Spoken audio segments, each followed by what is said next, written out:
तो ये होते हैं 0.0, इसे बोलते हैं मूल बिंदु। क्या बोलते हैं? मूल बिंदु।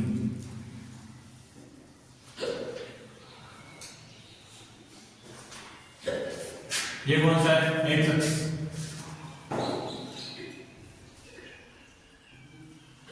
ये वाई अक्ष। इसे बोलते हैं भुज, और ये ओडी।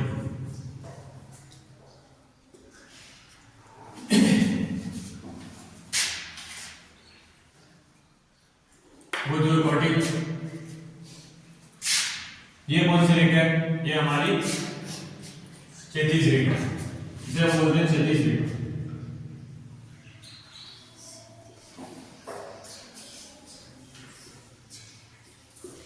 और ये ऊर्ध्वाधर।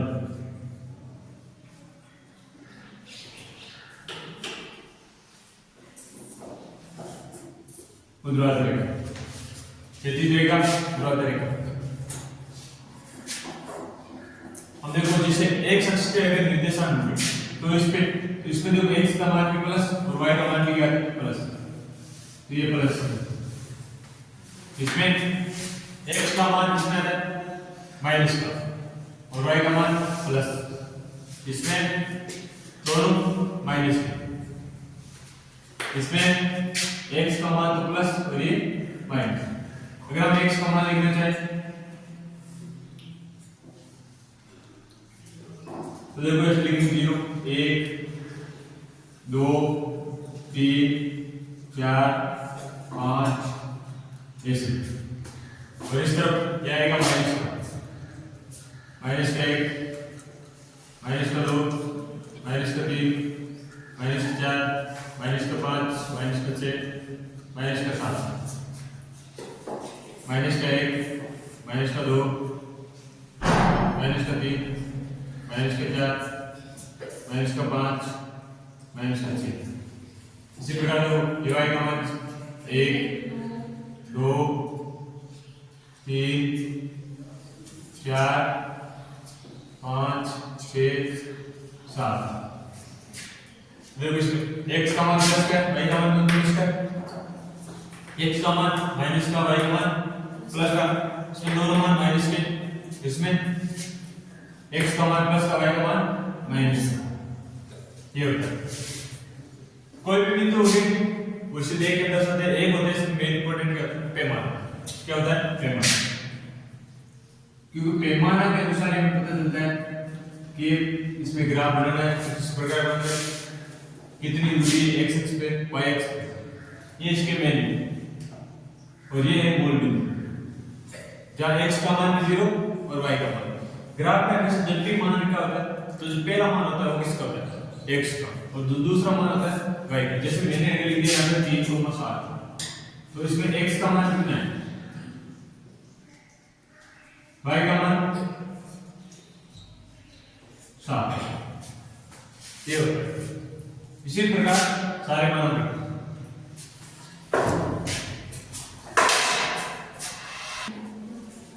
देखो ये क्वेश्चन दे रखा है, इस तरफ तापमान दर्शाया गया है और इस तरफ समय दर्शाया गया है।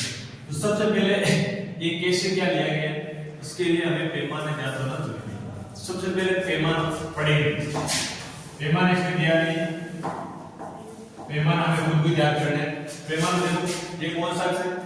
कौन सा? मैंने बताया आपको ये 0, 0 तो ये हो गया x।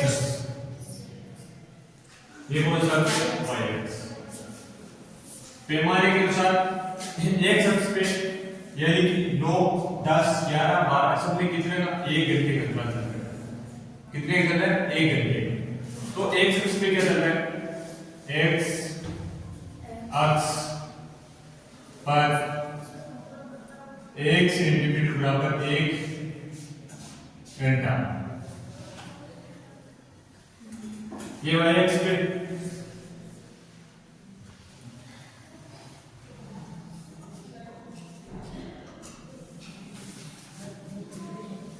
वाई एक्स में देखो 1 सेंटीमीटर बराबर कितना है?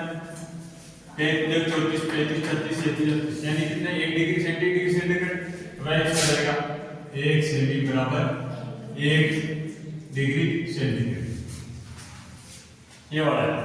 इसी प्रकार देखो पहला हम तो देख रहे हैं रोगी का तापमान 1 बजे दोपहर में क्या है जहां इस पे तापमान कितना है 36 और 37 के बीच आप ऐसे पता लगा सकते हो जैसे ये चल रहा है ये 1 बजे कितना है तो आएगा अपने पास 1 बजे यहाँ आप पॉइंट भी ढूंढ लें इसके पॉइंट कितने हैं पहले x आएगा यानी पहले x का मान आएगा 1 और y का मान कितना है 36.5 डिग्री सेंटीग्रेड तो 1 बजे तापमान कितना था 36 डिग्री 36.5 सेंटीग्रेड 36.5 डिग्री सेंटीग्रेड। इसी प्रकार रोगी का तापमान 38 डिग्री 38.5 डिग्री सेंटीग्रेड कब था 38.5 यानी और इस सब के पहले लिख देते निर्देशक इसका मान कितना है इसमें देखो 9 बजे तापमान कितना था 35.5 फिर 10 बजे था आपके पास 36 डिग्री सेंटीग्रेड फिर 11 बजे था हमारे पास 39 डिग्री सेंटीग्रेड फिर था 12 बजे हमारे पास कितना रहेगा 38 12 बजे रहेगा 38 डिग्री सेंटीग्रेड फिर 2 बजे समान आएगा 36.5 डिग्री सेंटीग्रेड फिर 3 पे देखो ये वाला 3 बजे आ जाएगा हमारे पास 3 और इस तरफ 37 डिग्री सेंटीग्रेड। अब हम सारे कितना आ रहा है ए का मान कितना है 36 बी रोगी का तापमान 38.5 डिग्री सेंटीग्रेड करता तो आप देखो इसमें 38 कहां पे लिखा है ये रहा कितने बजे था 12 38 डिग्री लिखा है तो कितना रहेगा 38.5 लिखो देखो गलती है 5 लिखो 38.5 या 38.5 डिग्री सेंटीग्रेड 38.5 डिग्री सेंटीग्रेड कब तक 12 तो इसका आंसर क्या आएगा 12। फिर देखो सी इस पूरे में रोगी का तापमान 2 बार एक ही समान था वो 2 समय क्या है देखो 2 बार 1 और 2 बजे इसका तापमान 1 और 2 बजे कितना है तापमान समान है कितना 36.5 इसका आंसर क्या है 36.5 डिग्री सेंटीग्रेड और समय क्या था समय 1 वे 2 बजे डी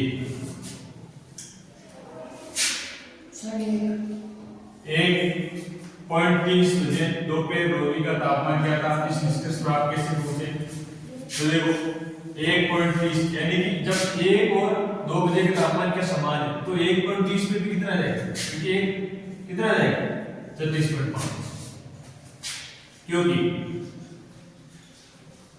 1 वे 2 बजे रोगी का तापमान क्या है रोगी का 36.5 तापमान समान है क्या है समान है अतः 1.30 बजे रोगी का तापमान कितना होगा तापमान कितना हो जाएगा 36.5 डिग्री सेंटीग्रेड। इसी प्रकार से कि किन अंतरालों में रोगी का तापमान बढ़ने का रुझान दर्शाता है रोगी का तापमान कहां बढ़ा 9 से लेके 11 तक तो एक आंसर आ जाएगा हमारे पास 9 से 11 बजे सबसे पहले हमें क्या करेंगे अगर अभी इसका ग्राफ दे रखा है तो हम इसका पैमाना लिखेंगे सबसे बड़ी बात तो पैमाना देखो हमारे पास क्या आता है हमें देखने देखो 2002 2003 में 1 2 3 सेंटीमीटर का फर्क, 2003 2004 में 3 का, 2004 2005 में 3 का, यानी कि क्या है ये हमारे क्या होता है एक्स एक्स फिर क्या है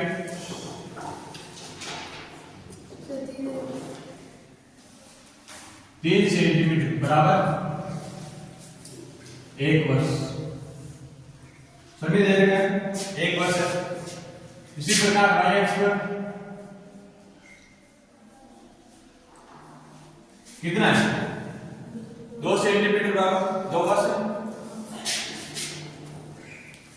बराबर 2 करोड़ रुपए। तो हमें पहले इस बिंदु की डिस्टेंस लिखे कितने 2002 में 4, 2003 में थी 7, यहाँ पे देखो ये 2004 में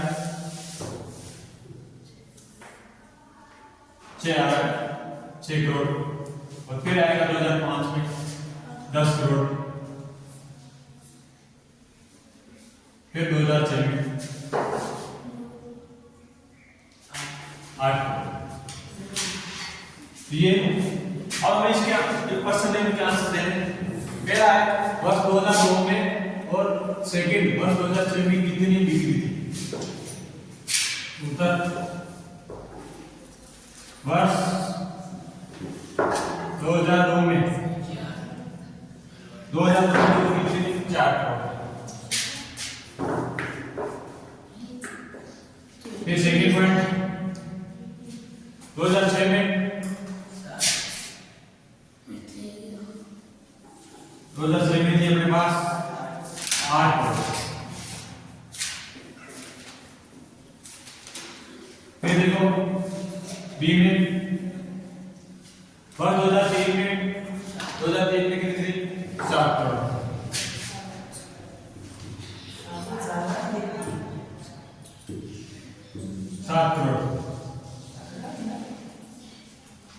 फिर सेकेंड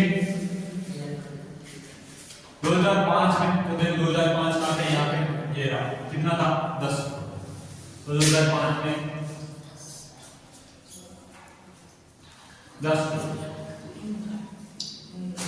फिर कह रहा है सी वर्ष 2002 तथा वर्ष 2006 के बिक्रियों में कितना अंतर है। तो सी में 2006 में अपने कितने 8 करोड़, 2002 में हमारे पास था 4 करोड़ और 2006 में 8 बिक्री का अंतर। तो 8 माइनस 4 बराबर 4 करोड़। डी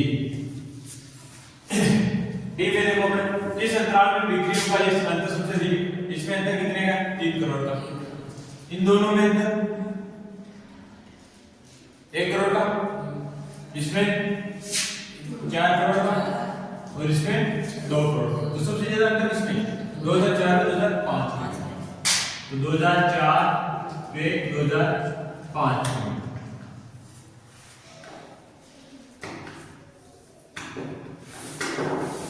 ठीक है देखो जैसे प्रत्येक ग्राफ का पैमाना सबसे बहुत जरूरी होता है, इसमें भी देखो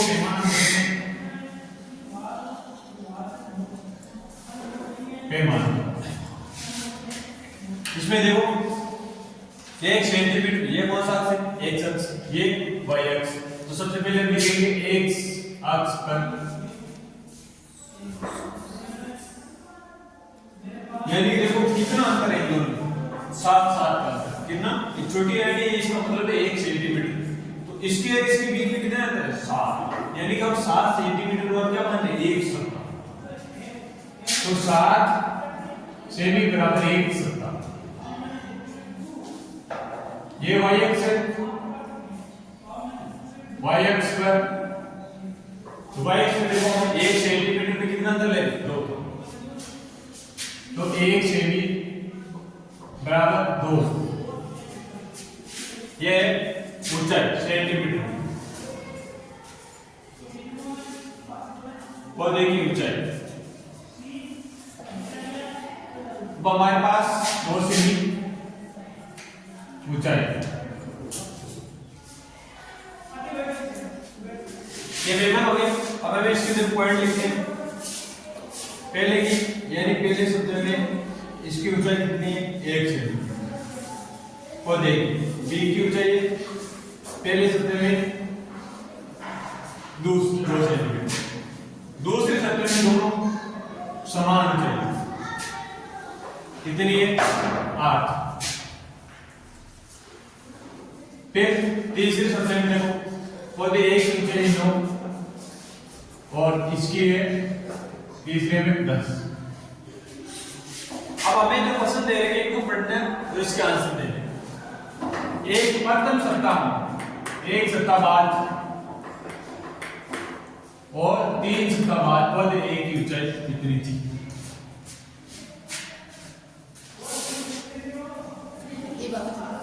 इसमें 2 सप्ताह बाद,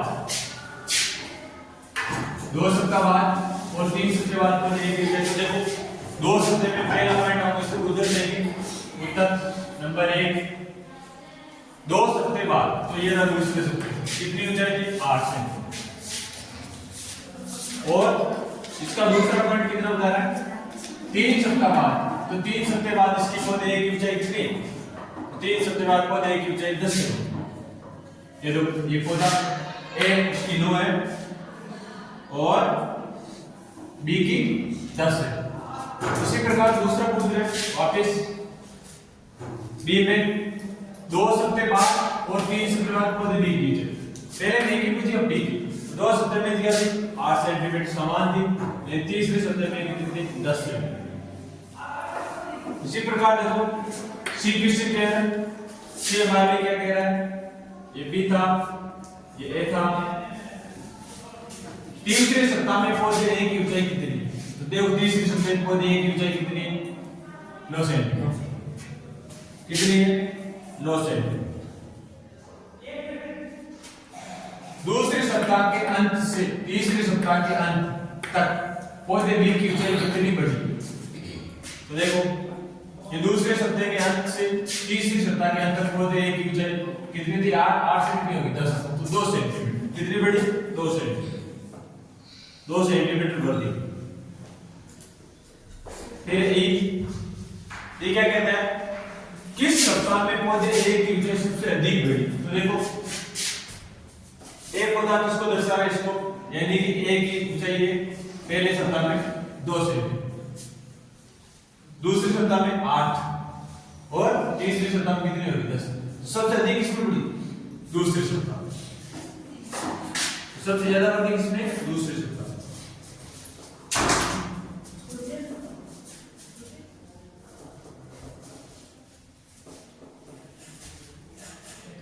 दूसरे सप्ताह में। फिर देखो किस सप्ताह में पौधे बी की ऊंचाई सबसे कम बढ़ी? तो पौधे बी की ऊंचाई सबसे कम किसमें बढ़ी?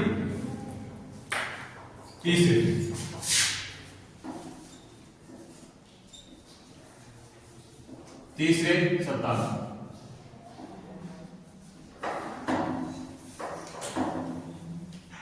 फिर जी क्या किसी सप्ताह में दोनों पौधों की ऊंचाई समान थी ना? किसमें? दूसरे सप्ताह के अंत तक। दूसरे सप्ताह के अंत में ये है हमारे पास।